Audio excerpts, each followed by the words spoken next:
Nenek Baekju cerita pada Yomji, sejak dulu wanita lemah yang tak punya kuasa, meski diperlakukan tidak adil tak bisa mengandalkan siapapun, mereka justru meminta bantuan pada arwah Benjul dan bersembahyang. Mereka yakin meletakkan benda suci milik mereka ke altar, maka cerita mereka akan dibaca dan didengarkan oleh arwah gaib Benjul. Sebagai kepedihan mereka yang terbalaskan, mereka harus membayarnya dengan segenap kemampuan mereka, tak peduli miskin atau kaya raya. Di pagi harinya Miho bangun dengan begitu ceria. Dia berkata pada paman yang merekrut pengawal baru. Miho meminta siapkan segala keperluan termasuk kamar kosong untuk tempat tinggalnya. Saat berangkat kerja, Fan yang menunggu di luar. Miho memperkenalkan pengawal barunya kepada paman Yang, namun Fan yang begitu dingin meninggalkan begitu saja. Saat naik mobil, Fan duduk di belakang. Miho yang merasa aneh, harusnya Fan yang mengemudikan mobil. Kenapa jadi dia yang menyetir? Fan berkata kalau dia tak tahu mengemudikan mobil. Sesampainya di sekolah, Miho masuk ruangan memperkenalkan diri, namun dia dikerjain oleh siswa. Begitupun saat mengecek absen siswa. Miho dipermaikan oleh siswa. Tiba-tiba seorang siswa bernama Bu Yomji keluar kelas dan berkata kalau dia ingin bolos. Miho pun bergumam, bolos di zaman sekarang terang-terangan ya. Bu Yomji yang bolos menuju rumah temannya bernama Suryeon. Ia sudah beberapa hari tak masuk sekolah, jadi ia menjenguknya. Sesampainya di kamar Suryeon, Bu Yomji berkata apa yang terjadi dengan Suryeon. Ia pun berkata kalau pacarnya bernama Gyeongjun yang telah menyiksa dan mengancamnya. Bahkan dia melakukan pelecehan terhadap Pak Suryeon. Bo Yomji berkata ingin melaporkan ke polisi. Namun Suryeon berkata percuma melapor karena dia orang yang berkuasa. Tiba-tiba Gyeongjun menelepon. Suryeon sangat ketakutan walaupun tersiksa. Ia berkata merindukan Gyeongjun karena dirinya diancam dan selalu dikuntit. Suryeon pun mengusir Bu Yomji karena takut dari ancaman pacarnya. Bu Yomji menemui Miho. Katanya ingin konsultasi, tapi Miho belum siap memberi konseling dan menyuruh lain kali saja. Bu Yomji terus memaksa dan berkata Miho adalah bukan guru tapi hanya berpura-pura. Lalu Yomji menceritakan tentang kondisi Suryeon. Pacarnya menguntitnya sudah lama. Suryeon dianiaya olehnya. Miho minta melaporkan ke polisi, tapi Yomji pikir tak bisa karena tak ada bukti. Para guru tak peduli masalah di luar sekolah. Menghubungi polisi hanya akan memperburuk situasi. Di tengah keputusasaannya, Suryeon teringat yang dikatakan Yomji memberitahunya tentang Benjul, yaitu roh yang sejak dulu menghuni pohon suci. Suryeon pun pergi pohon besar tempat roh jahat Benjul. Ia melakukan upacara persembahan dan membakar kertas sambil menangis. Nenek Baekju sepertinya merasakan apa yang terjadi. Belati Fan juga ikut bergetar seperti ada tanda yang akan terjadi. Miho yang lagi berolahraga, tiba-tiba dikagetkan dengan kedatangan Johan. Miho pun melempari Johan dengan rumput dan batu. Kemudian Pak Yang memperkenalkan keponakannya yang tinggal di Italia itu yang bernama Johan pada Miho. Miho dan Johan pun saling mengobrol satu sama lain sambil meminum anggur.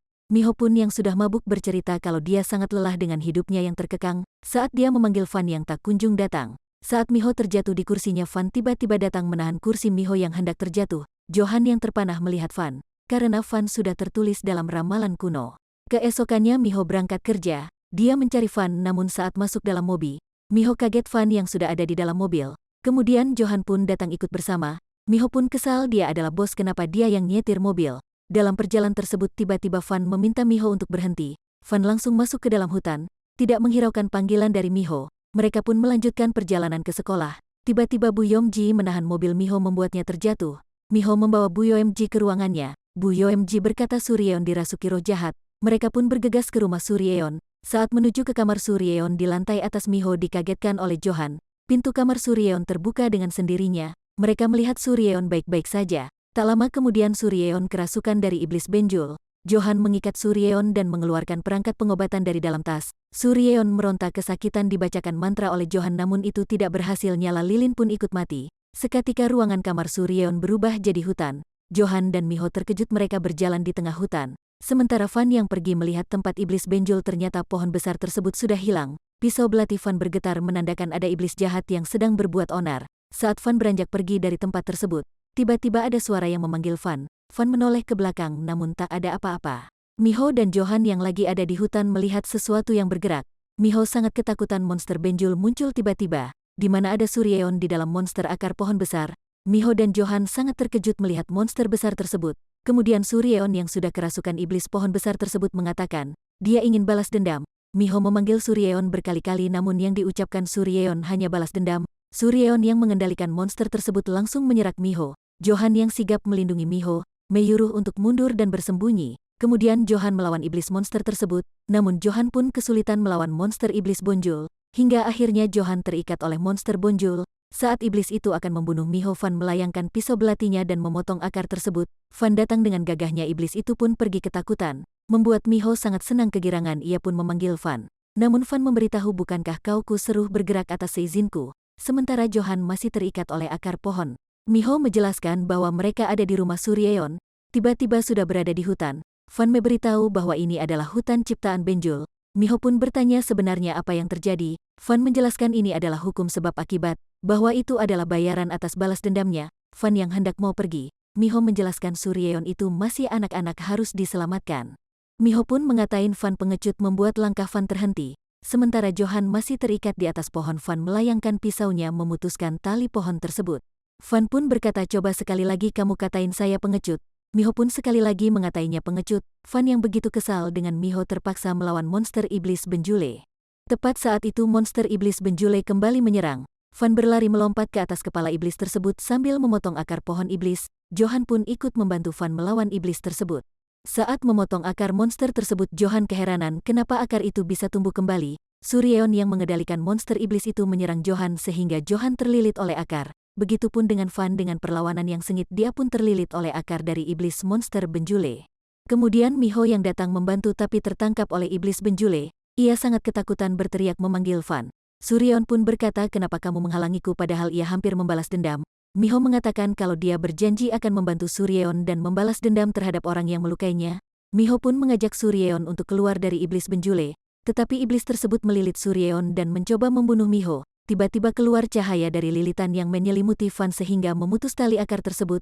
Fan berubah menjadi iblis nafsu yang begitu ganas untuk menyelamatkan Miho. Namun Johan melihat itu sangat khawatir dengan Miho karena Fan berubah menjadi iblis nafsu. Fan yang ingin menyelamatkan Miho, tiba-tiba keluar cahaya putih dari tubuh Miho membuat iblis Benjule meledak, dan ledakannya terdengar oleh Gungtang berambut putih dan nenek Bu Yoemji. Miho pun pingsan berada di pangkuan Fan. Akhirnya mereka terbebas dari jeratan iblis Benjule. Sementara Suryeon dalam keadaan pingsan. Ketika ingin kembali mereka tidak tahu jalan pulang. Fan yang mengiris tangannya dan memercikkan darah ke dinding perisai. Ia pun membelah dengan pisaunya sehingga jalan terbuka menuju kamar Suryeon. Saat Johan membaringkan Suryeon, Miho kembali pingsan dan dirawat di rumah sakit. Saat sudah siuman, Miho menanyakan Suryeon kepada Fan. Fan menjawab Suryeon ada di ruangan sebelah. Ia pun memberitahu kalau kejadian tersebut tercemari oleh iblis nafsu. Anak itu dijadikan umpan agar Miho masuk perangkap iblis nafsu. Miho heran kenapa harus orang lain yang jadi korban. Ia pun pergi ke ruangan Suryeon. Suryeon yang lagi terbaring koma tak sadarkan diri. Miho meminta kepada dokter berikan pelayanan terbaik. Saat keluar dari ruangan, Johan yang datang menemui Miho. Miho bertanya kepada Johan, sebenarnya kamu siapa? Kemudian Johan mengajak Miho bercerita di taman. Ia menjelaskan kalau dia datang menyelidiki tentang apa yang dialami oleh Miho, terutama tentang iblis nafsu. Miho menyuruh Pak Kang untuk menyelidiki Gyeongjun, pacar dari Suryeon. Pak Kang menjelaskan Gyeongjun merupakan anak sekolah SMA Tamrah yang sedang cuti. Banyak kejahatan yang dia lakukan, diantaranya penguntitan dan kekerasan dalam hubungan. Namun dia tidak pernah dihukum sama sekali karena ayahnya adalah seorang direktur berpengaruh di Pulau Jeju, dan bukti pendukung untuk menghukumnya sulit ditemukan. Saat Miho ke rumah sakit menjenguk Suryeon, dia menemukan Gyeongjun yang baru keluar dari ruangan perawatan Suryeon bersama pengacaranya. Pengacara tersebut berkata Gyeongjun datang untuk mengaku salah dan meminta maaf. Miho begitu sangat kesal dengan sikap Gyeongjun yang begitu arogan menganggap rendah orang lain. Miho pun dengan beringasnya memberikan satu pukulan manis di wajah Gyeongjun. Malamnya Fan datang ke tempat iblis Benjule, memberikan persembahan kertas agar membalaskan dendam Suryeon. Seketika Gyeongjun yang sampai di rumahnya menelepon ayahnya. Dia melapor kalau dia tak terima dipukul oleh Miho. Kemudian Gyeongjun yang lagi sedang di depan komputer ingin menyebarkan foto dari Suryeon. Tiba-tiba daun berjatuhan dari atas. Saat melihat ke atas ternyata iblis Benjule. Seketika iblis itu membunuh Gyeongjun. Suryeon tersadar dari komanya. Miho yang lagi di kamar mendapat telepon bahwa Gyeongjun telah dibunuh. Seketika pikirannya tertuju pada Fan. Dia pun bergegas mencarinya. Saat bertemu Fan, ia memberitahu Gyeongjun telah mati. Apa kamu yang melakukannya? Fan menjawab, aku tidak membunuh manusia. Miho pun legah mendengar pengakuan dari Fan. Miho berkata tidak menginginkan hal seperti ini terjadi. Fan menjawab manusia itu tidak akan pernah puas dengan apa yang mereka lakukan. Kemudian Miho memberikan handphone kepada Fan dan mengatakan setiap telepon dari dia harus diangkat. Saat Miho hendak mau pulang, dia menelepon handphone yang dipegang oleh Fan. Fan melihat nama kontak itu adalah bos. Fan pun kesal dengan Miho, tapi Fan tidak bisa berbuat apa-apa dan pasrah saja. Miho yang pulang bergumam, kenapa dia harus terintimidasi oleh Fan? Berdasarkan posisi peran dan status harusnya dia yang memerintah. Saat sedang mencoba makanan yang terhidang di atas meja dia teringat Fan. Saat ingin mengantar makanan ke Fan langkah Miho terhenti dan berkata, "Mengapa aku harus memperdulikan bajingan seperti dia?" Sementara Fan yang berjalan sendiri di area villa, Johan yang bersembunyi mengamati Fan. Namun itu diketahui oleh Fan. Keluarlah Johan dari persembunyiannya. Johan menghampiri Fan dan berkata, "Aku tahu apa yang pernah terjadi antara kau dan Wanyong." Johan terus memprovokasi Fan dan mengungkit masa lalu yang terjadi antara Fan dan Wanyong. Johan mengajak Fan untuk berduel. Johan pun menyerang tapi Fan dengan santai menghindari serangan dari Johan. Johan memancing masuk ke dalam gedung yang sudah dipasang perangkap. Dalam pertarungan tersebut Johan pun berhasil mengikat kaki Fan dan mengeluarkan energi pada pedangnya membuat Fan terikat di gerbang dinding. Johan berkata ia sadar tak mungkin melawan Fan yang setengah iblis tapi dengan membuat perangkap dia bisa mengalahkannya. Kemudian Johan membacakan mantra salib dan menggores ke dahi Fan. Seketika Fan berubah jadi iblis nafsu dan memutus tali yang diikatkan padanya. Johan mengeluarkan pedangnya dan menyerang Fan namun Fan memegang pedang Johan dan mencekiknya. Miho yang datang menemui Fan ingin memberi makanan. Dia kaget dan ketakutan melihat Fan yang sudah berubah jadi iblis nafsu. Johan pun menyuruh Miho untuk lari. Kemudian Fan melespaskan Johan dan berlari ingin membunuh Miho.